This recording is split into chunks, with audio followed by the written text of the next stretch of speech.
Are you still using raw sugar or sugar cubes in your old-fashions and mojitos and trying to stir it all in, adding complicated garnishes that don't enhance the flavor? Drinking your martinis out of V-shaped glasses?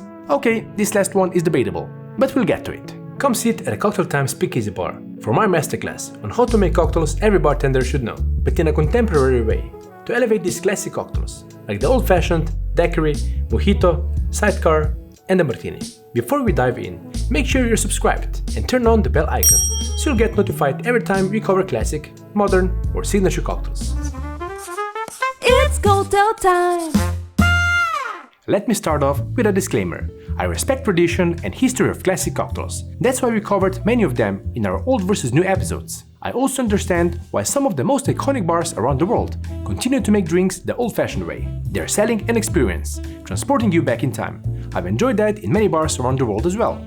With that said, we have to keep in mind that ingredients, technology, and our palates have evolved. That's why I think our methods of making cocktails should evolve as well. Something you need to get started is bar tools. I've collected mine throughout the years.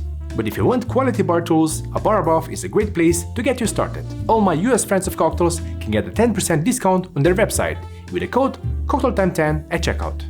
Now let's get into the way you should be making the old-fashioned. As we covered in our episode on cocktail history, the old-fashioned was originally made with sugar, sometimes a sugar cube, soaked with bitters, muddled with a splash of soda, then whiskey added on top. Essentially, they were making simple syrup in the glass. But why not skip that extra step and just use syrup instead? Here's my preferred method. First, add orange slices, cherries, and start muddling. I'm kidding. Sorry if this should have come with a trigger warning. What I actually like to use is rich syrup, with 2 parts demerara sugar to 1 part water. This one has gum arabic added as well, for that added silky mouthfeel. A rich syrup will last you longer than a regular 1-to-1 simple syrup, and it adds more flavor with less dilution. For my go-to old-fashioned recipe, I add 2 bar spoons of 2-to-1 gum syrup, followed by 2 dashes of Angostura bitters, or 4 from a dasher bottle like this. Split this with orange bitters if you prefer. Adding 2 drops of 20% saline solution is a good idea for basically all your cocktails, as it will boost the flavors of your ingredients. And lastly, add 2 ounces or 60 ml of your base spirit. I usually go with bourbon. As you stir the cocktail with ice, the syrup will mix into the cocktail perfectly, ensuring every sip is balanced. Express essential oils over the top and garnish with an orange peel, but more on that later. It's perfectly normal to prefer your old-fashions with more or less sweetness, bitters or spirit, so adjust it to your taste or your guests' preferences. This one is perfect, if you ask me. With the grandfather of all cocktails covered, let's focus on a summer favorite, the mojito. Unless you're making it in Cuba, I think using syrup instead of a granulated sugar is the way to go. That's where the mojito was born, and I've had some great mojitos a la Borreguita del Medio, but they're making multiple, sometimes up to 50 glasses at once. The sugar has time to dissolve by the time the cocktail is served. Something I mentioned when we covered the full evolution of the mojito cocktail was that not only is simple syrup better, for the right balance, but so is using lime juice instead of muddling limes, which is something I've seen bartenders do before. If you want boosted lime flavor, just go with lime super juice. We also showed the advanced way of making the mojito, which is to prep a lime and mint cordial for a quick work when you want to make fast and stunning clear mojitos. But as mentioned, we're talking about the ways modern bartenders should think about serving the classics. So here's how I like to make the classic mojito. Add 3/4 of an ounce or 22.5 ml each of simple syrup and lime juice into a highball glass. Add 2 ounces or 60 ml of lightly aged rum, throw in a handful of mint, and gently muddle. This way it's easier to control proportions, which ensures balance, but it also prevents shredded mint in your drink. Plus, muddling with rum, not soda, extracts mint essential oils better without losing carbonation. Add 2 drops of saline solution, plenty of ice, top up with soda, and give it a gentle lift with a bar spoon. And garnish with fresh mint. Balanced, refreshing, minty. The mojito. Honorable mention for the daiquiri before we move on. You rarely find one made with sugar nowadays, which is great. Here's my recipe. Cheers! Next up, the Sidecar, a daisy-style cognac cocktail with orange liqueur replacing the syrup. Since that's not enough to balance the sourness from the lemon, a sugared rim is added. Yes, it's a unique feature that sets it apart from any other classic cocktails. But is it really balanced? And who wants sugar all up in their mustache? Nobody. So here's how I like to make the Sidecar. You can still honor the Sidecar's tradition by sprinkling powdered sugar on the side of the glass.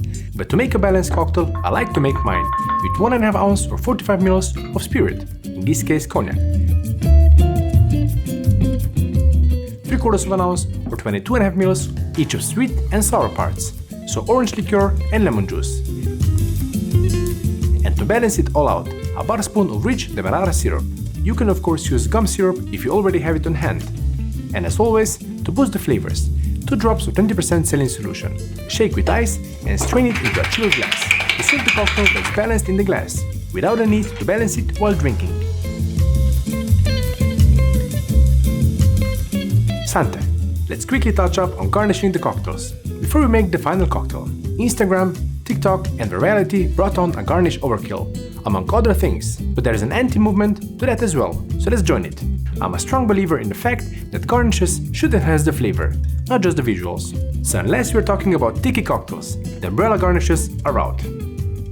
You've probably seen me use the small circle garnishes for a lot of my cocktails recently, as it serves its purpose, but the minimalistic nature also doesn't take away the focus from the cocktail. If you want something a bit more advanced, go with a jello or easy malt candy, but always make sure it complements the flavor of the cocktail. The minimalist approach can go too far as well.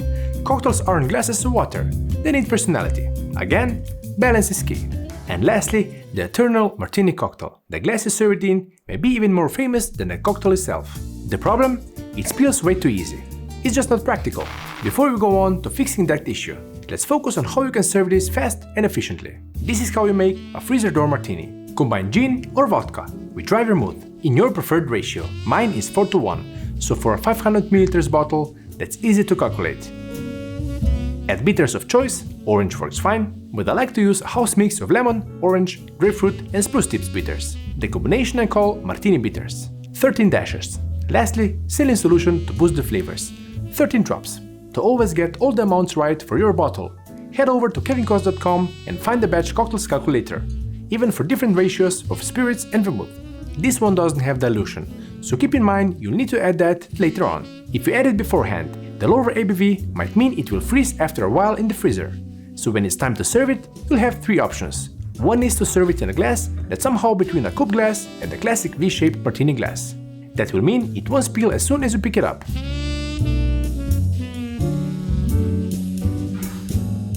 Second one is to find smaller glasses for mini martini cocktails. The V-shaped glasses are often oversized, and smaller portions ensure quality to the last sip. We covered that in the mini cocktails episode. And lastly, you might need to sit down for this one, but serving it on ice might be the best way to go. It works for the Negroni, an old-fashioned, so why not for the Martini? The ice keeps it freezer cold, but it can also take some of the rougher edges off at the same time. Maybe Sinatra was up to something, as this was his preferred way of drinking martinis. With that, we reach the bottom of the glass. If you follow these tips, I think you'll always make classic cocktails that are balanced, approachable, and enjoyable for everyone. If you're looking to dive deeper, check out Mia's Bartender Manual, an incredible resource for bartenders that wish to progress in their craft. This copy was gifted to me by our director Robi, way back in 2019, before I ever said it's cocktail time. Get your copy through the link in the description. And while you're down there, leave a comment with your favorite classic cocktail. To dive deeper into their history, check out the old versus new playlist here. Until next time. Cheers, friends of cocktails.